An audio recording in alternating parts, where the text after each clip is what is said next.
میں سید محمد عارف آپ کے اپنے YouTube channel learn and learn with Arif میں دل کی گہرائیوں سے یہ کہتا ہوں. اس چینل سے پچھلے ویلاگ میں نے آپ کو چند مفید مشورے دیے تھے جس کا مقصد اپنے پیارے وطن پاکستان کو معنوں میں عظیم خوشحال پرامن اور طریقے اپنا ملک بنانا ہے. اس کے لیے قوم کے تمام محب وطن افراد کے لیے ایک لائے کی ضرورت ہے جس پر وہ اخلاص کے ساتھ سختی سے عمل کریں. یہ ایک فرد سے نہیں ہوگا بلکہ ہر ایک فرد پوری قوم کی فلاح کے لیے عمل کرے. اس کے لیے تمام قوم میں اتحاد اور اتفاق پیدا کرنے کی ضرورت ہے. اسی لیے آج ہمارے ویلاگ کا ٹاپک ہے how to forge unity in Pakistani nation to achieve party. یہ افطار کی کہتے ہیں خود کفایت یعنی دوسروں پر سے انحصار ختم کرنا. آپ کو یہ ٹاپک کسی ویلاگ کے ٹاپک سے یقیناً کچھ مختلف لگ رہا ہوگا, ہے بھی کچھ ایسے ہی, لیکن اس کا گہرا تعلق ہمارے مقاصد کے مصنوع سے ہے. اس زون میں مجھے اپنے ماضی کا ایک واقعہ شدت سے یاد آتا ہے. اس کے لیے میں اپنا تعارف بھی ضرور سمجھتا ہوں. یوز میں ایک مدرس یعنی ٹیچر ہوں. جب میں نے ماسٹرس کر رہا تھا پشاور یونیورسٹی سے تو میرا ارادہ تھا سینٹرل سپیریئر سروسز یعنی CSS میں جانا تھا. 3 پیس کرنا, ٹائی لگانا یہ میرا معمول تھا. لیکن پھر تبلیغی جماعت سے متعارف ہوا, داڑھی بھی رکھ لی, بس CSS میں جانے کا ارادہ تک کر کے میں مدرس بن گیا یعنی تدریس کا شعبہ اختیار کیا, کیونکہ مقصد یہ تھا کہ اپنی قوم کی نئی نسل کو دین اسلام کی طرف اجاگر کرنا.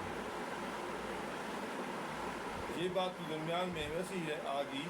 پہلے کئی سالوں میں UET پشاور میں پڑھاتا رہا, پھر وہاں سے نکل کر کئی اسکولوں کالجوں میں پڑھایا. 1992 میں 1992 میں FG پبلک اسکول احمد آباد میں پڑھا رہا تھا. یہ FG پبلک اسکول اس وقت احمد آباد کا سب سے بڑا اسکول تھا اسٹرینتھ وائز. کہ اس وقت طلباء کی تعداد 1500 تھی. اب تو بہت سے پرائیویٹ اسکولس میں جو طلباء کی تعداد ہے اس سے نہیں بڑھ گئی. بہرحال یہ اس 1992 کی گرمیوں کا واقعہ ہے کہ پاکستان کے میدانی علاقوں میں سیلاب آیا, اس کی تباہی مچا دی. میں نے اپنے مدرس ساتھیوں سے مشورہ کیا کہ سیلاب زدگان بھائیوں کے لیے ہمیں بھی کچھ کرنا چاہیے. انہوں نے میری بات پسند کی. آپ کو یاد ہوگا کہ 1991 میں روس ٹوٹ چکا تھا. میں کلاسز میں گیا اور طلباء سے پوچھا مجھے بتاؤ یہ روس ٹوٹ چکا. مختلف جواب آتا ہے. ایک نے کہا اتحاد نہیں تھا. میں نے اس طالب علم کو شاباشی دی اور پوچھا اچھا یہ بتاؤ اتحاد کیسے پیدا ہوتا ہے. طلباء نے مختلف جوابات دیے لیکن کوئی بھی صحیح جواب نہ دے سکا. میں نے طلباء سے کہا دیکھو اتحاد ہمیں اسلامی تاریخ سے پیدا کرنے کا سبب ہوتا ہے. جیسے کیا آپ نے مواقعات مدینہ کے متعلق پڑھا ہے کس طرح رسول پاک صلی اللہ علیہ وسلم نے ٹوٹے پھوٹے مہاجرین جو مکہ میں اپنا گھر بار دولت سب دین پر قربان کر کے مدینہ پہنچے تھے. نہ گھر تھا نہ کھانے پینے کا کچھ تھا. ان کو انصار مدینہ کا بھائی بنا دیا. ہر مہاجر کا کوئی نہ کوئی انصاری بھائی بن گیا. انصار بھی ایسے سگے بھائی بنے یعنی سگے بھائیوں سے بڑھ کر بھائی بنے. انہوں نے کہا پیدا نہیں کیا. اس کا نتیجہ بھی سن لو کہ یہ وقت ایسا تھا کہ مسلمانوں کی مدینہ میں تعداد بہت کم تھی. لیکن اس وقت اس بھائی چارے کی وجہ سے مسلمانوں میں شدید محبت پیدا ہوگی اور اپنی ضروریات پر دوسرے مسلمانوں کی ضروریات کو ترجیح نہیں دیتے تھے. خود بھوکے پیاسے رہ کر دوسروں کو کھلاتے تھے. نتیجہ یہ ہوا کہ ان میں زبردست اتحاد پیدا ہوتا ہے، ایسا کہ ایک دوسرے پر جان نچھاور کرنے والے بن گئے. مسلمانوں کے اس اتحاد کو دیکھ کر کفار جو کہ مسلمانوں کے مقابلے میں کئی گنا زیادہ تھے اور مسلمانوں سے شدید بغض رکھتے تھے، وہ مسلمانوں سے ڈرنے لگے. وہ کسی بھی مسلمان کو تنگ کرنے کی ہمت نہ کرتے تھے، حالانکہ ان کے دل میں شدید بغض تھا. وہ ایسے ہی ڈرتے تھے جیسے کہ آپ کسی بھی شہد کی مکھی کو چھیڑنے سے ڈرتے تھے. کہ ایک شہد کی مکھی کو چھیڑا تو تمام شہد کی مکھیاں آپ پر حملہ کرتے ہیں.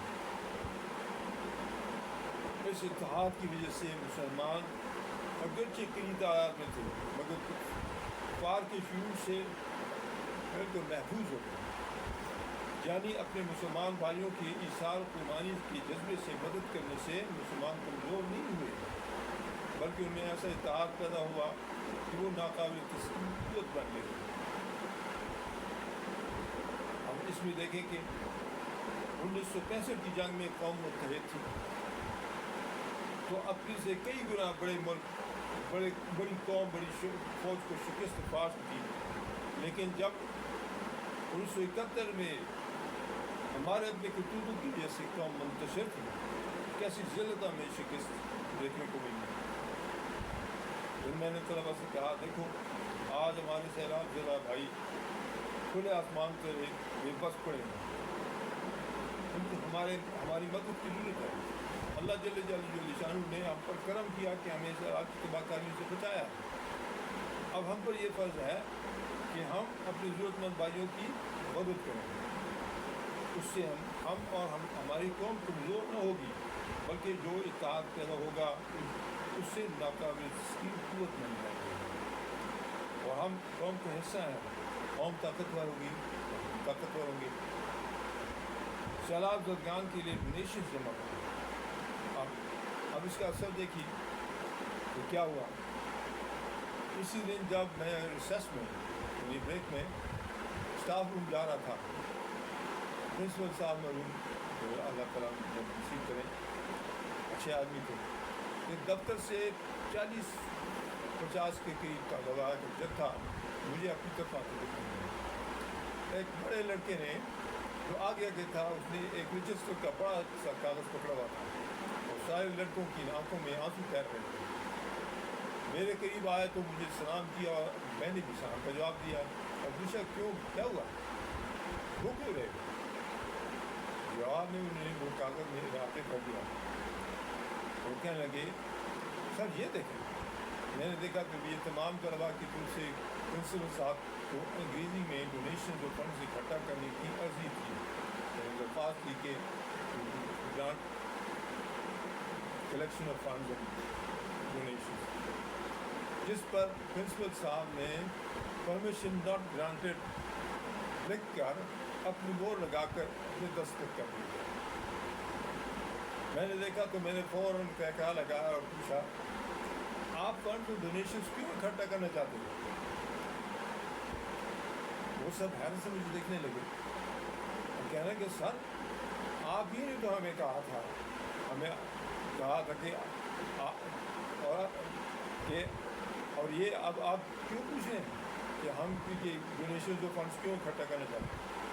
میں نے کہا ہاں بالکل میں نے ہی کہا تھا اور کہہ رہا ہوں اب بھی کہہ رہا ہوں، لیکن مجھے بتاؤ کیا یہ سب آپ اللہ جل جلالہ کی رضا کے لیے اس کو اللہ کو راضی کرنے کے لیے کرنا چاہتے اور آپ کو یہ یقین ہے کہ اس سے اللہ جل جلالہ آپ سے راضی ہوگا.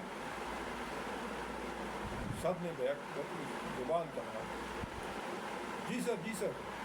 میں نے کہا پھر ان سے کہا مجھے بتاؤ آپ کو اس کام کے لیے پرنسپل سے اجازت لینے کی کیا ضرورت پڑی ہے. کیا آپ کا پرنسپل اللہ جل شان سے بڑا ہے؟ کوئی ضرورت نہیں پرنسپل کی اجازت. جس کام سے اللہ راضی ہو اس کام کے لیے کسی کی اجازت کی ضرورت نہیں ہوتی، بس اپنا کام کرو اور ڈونیشن اکٹھی کرو، صرف اللہ کی رضا مقصود رکھو۔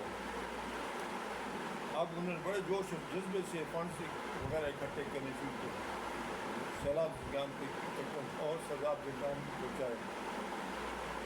ایک ہفتے بعد نوٹس بورڈ پر انہیں پرنسپل صاحب کا نوٹس لگا ہوا تھا، نیچے ان کے دستخط ہوئے تھے اور لکھا تھا permission to collect funds and donation for the flood victims is granted۔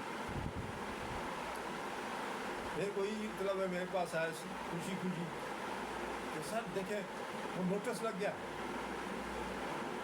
میں نے کہا تو وہ تو لگنا تھا، پرنسپل صاحب نے اپنی عزت بچانی تھی کیونکہ ان کی ریٹ چیلنج ہو گئی تھی۔ اب بھی وہی طلبہ مجھے ملتے ہیں، کوئی انجینئر ہے، کوئی ڈاکٹر ہے، کوئی جج ہے، کوئی کرنل ہے، کوئی کارخانے دار ہے، کوئی بزنس مین ہے، اور جب بھی مجھے ملتے ہیں تو عقیدت سے پیچھے جاتے ہیں اور اکثر کہتے ہیں سر جو کچھ ہم نے آپ سے سیکھا دوسرے ہمیں سکھا سکتے ہی نہیں۔ تو میرے دوستو، آپ سے درخواست یہ ہے کہ دیے سے دیے کی چلاتے رہو۔ یہ انسانیت کا درد جو ہمارے رسول پاک صلی اللہ علیہ وسلم نے ہمارے دلوں میں ڈالا ہے، اپنے قول و فعل سے دوسروں کی خدمت سے چلاتے رہو۔ جذبے اثار قربانی کے جذبے سے دوسرے انسانوں کی خدمت کرو، ان کے دلوں کو اپنے خلوص و محبت سے مسخر کرو۔ یہی اسلام کا آفاقی پیغام ہے۔ اللہ جل جلالہ کی شان کی ذات سراپا خلوص و محبت ہے۔ قرآن ہمارے نام اللہ جل جلالہ کی شان کا محبت نامہ ہے۔ آپ سے گزارش ہے کہ یہ پیغام دوسروں کو پہنچائیں۔ اللہ ہم سب کو اپنے محبت خلوص سے بھرے ہوئے دین کو سمجھنے اور اسے دوسروں تک پہنچانے والا بنا دے۔ آمین۔ والسلام آپ کا سید محمد